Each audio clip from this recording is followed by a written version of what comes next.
Welcome back, everyone. I hope you're doing well. Today we'll be reacting to General Knowledge's The European Country That Disappeared. We're talking about Arles and Burgundy.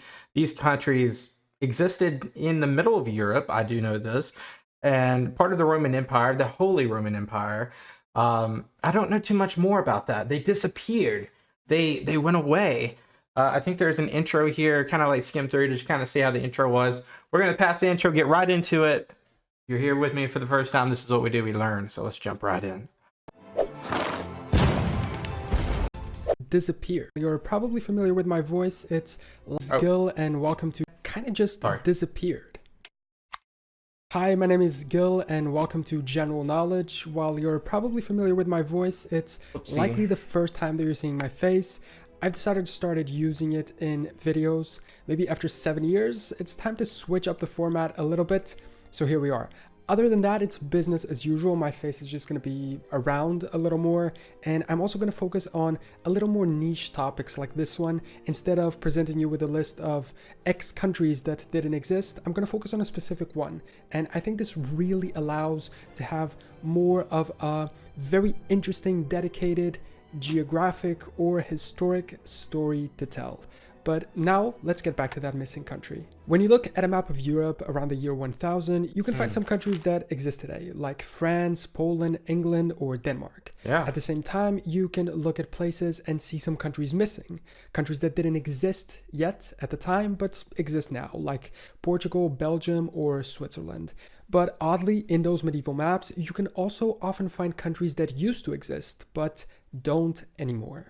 And I want to go deep into this, and I want to, if you have video recommendations about the Holy Roman Empire, I'd love to see kind of like where these peoples and the governments and the countries' formations and how the evolution of these happened.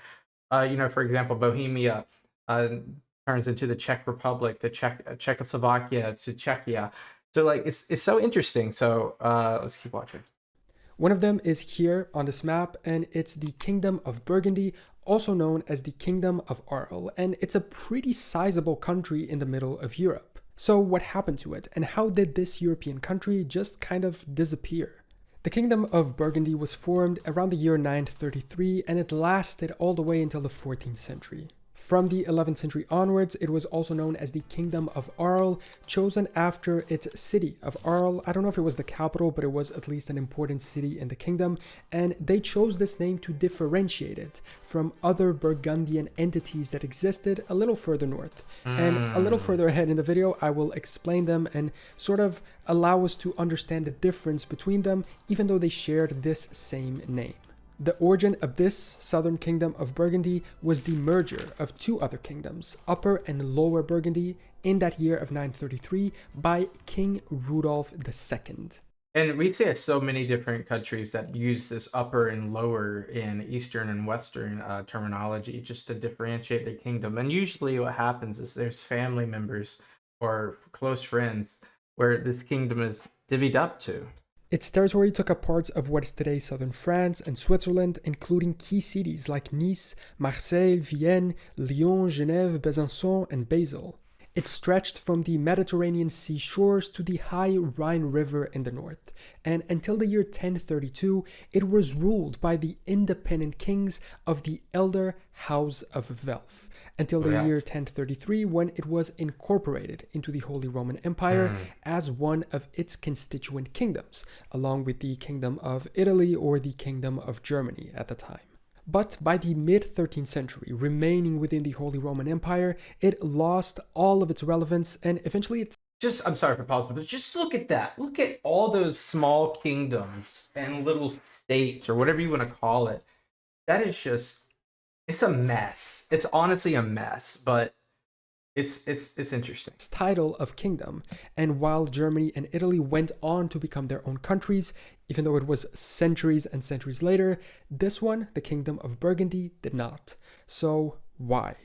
To understand this fully, we need to back up a little bit into the origin point of Burgundy as a kingdom and understand how it was that they were able to become independent and where they came from. Burgundy as a concept can trace its origins to the Burgundians, a Scandinavian people whose original homeland lay on the southern shores of the Baltic Sea in the island of Bornholm, previously called and I'm going to mispronounce this word, Burgundarholm, and where the name comes from.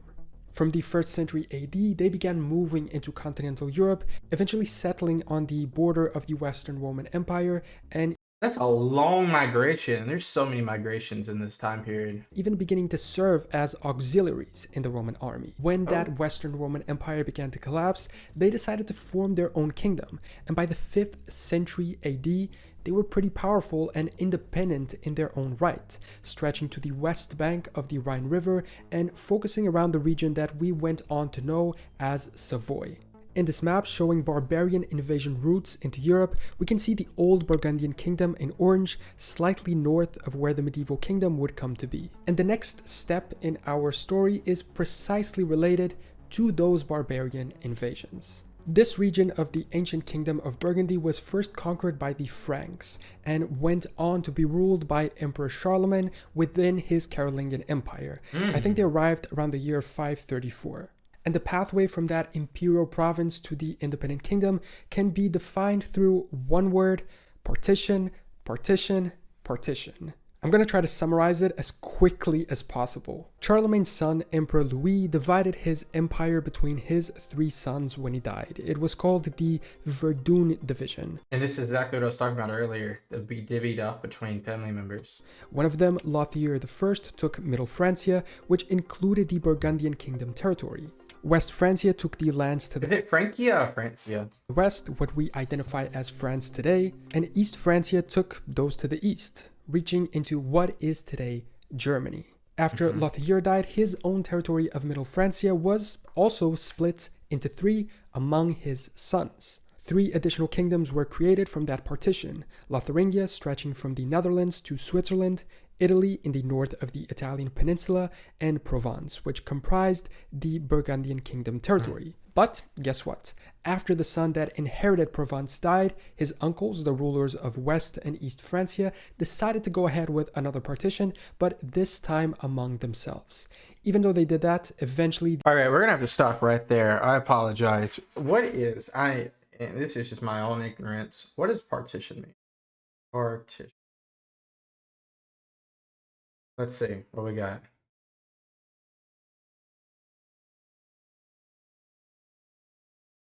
Literally, okay, so that's a fancy way of saying exactly what I said earlier. It's dividing basically an area. The king of West Francia ended up absorbing most of the territory himself. When he and his son died in 879, and I promise we're almost done with this endless story of deaths, successions, and partitions, one of their subjects, Count Bozo of Provence, sort of broke away and established the Kingdom of Lower Burgundy, wanting to be independent and perhaps recover that idea of an independent Burgundian kingdom. 11 years later, in 888, another West Frankian count, Rudolf of Auxerre, founded the other kingdom of Upper Burgundy.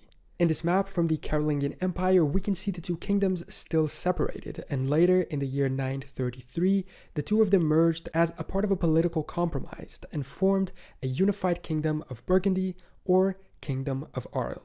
And so after many deaths, successions, revolts, and many partitions, the Kingdom of Burgundy, or Kingdom of Arles, was finally established as being independent. It was, for all intents and purposes, a kingdom in its own right. Its political structure was a feudal one with decentralized power, as was the case everywhere else in Europe at the time. Its flag was a reproduction of their coat of arms, a gold-yellow field with 2 vertical red stripes. The origins of it are a little uncertain, but the coat of arms of that ruling house of Welf used these 2 colors, so it's pretty likely that they got them from there. Very interesting.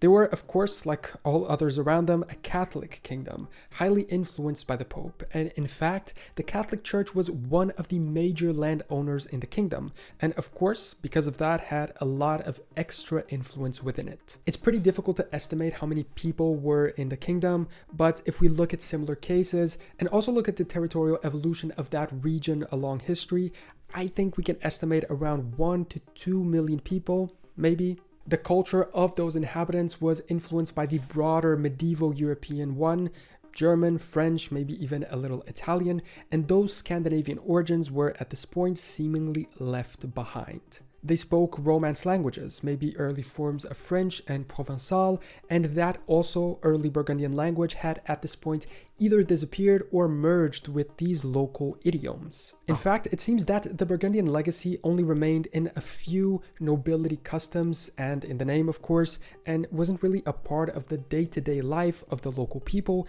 and there was no culture of their own that remained and differentiated themselves from either the French or the Germans. They were It was kind of like a melting pot, if you want to say that. just kind of a mix of both in between. Economically, its location was pretty strategic, along important trade routes that connected Mediterranean shores among each other and poured goods into the interior of Europe. I'm gonna stop here and look at this. Like, so we're looking right at like northwest of the Italian peninsula.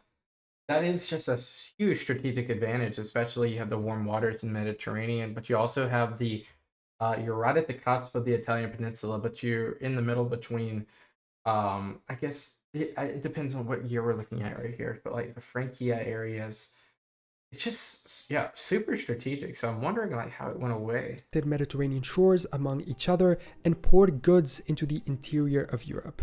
This helped the growth of cities like Arles, Lyon, and Geneva, which became centers of commerce and culture. Their economic importance is made evident by simultaneous raiding parties by Magyar and Arab groups in the year of 954, which they actually managed in a pretty interesting and smart way. At the time, the king, Conrad the Peaceful, I guess maybe not a fitting name, decided to send delegations to either of those invaders. And he said, you should attack each other instead. He convinced them to do so, and when they were all fighting each other, he sent his own forces to both of their camps and destroyed them.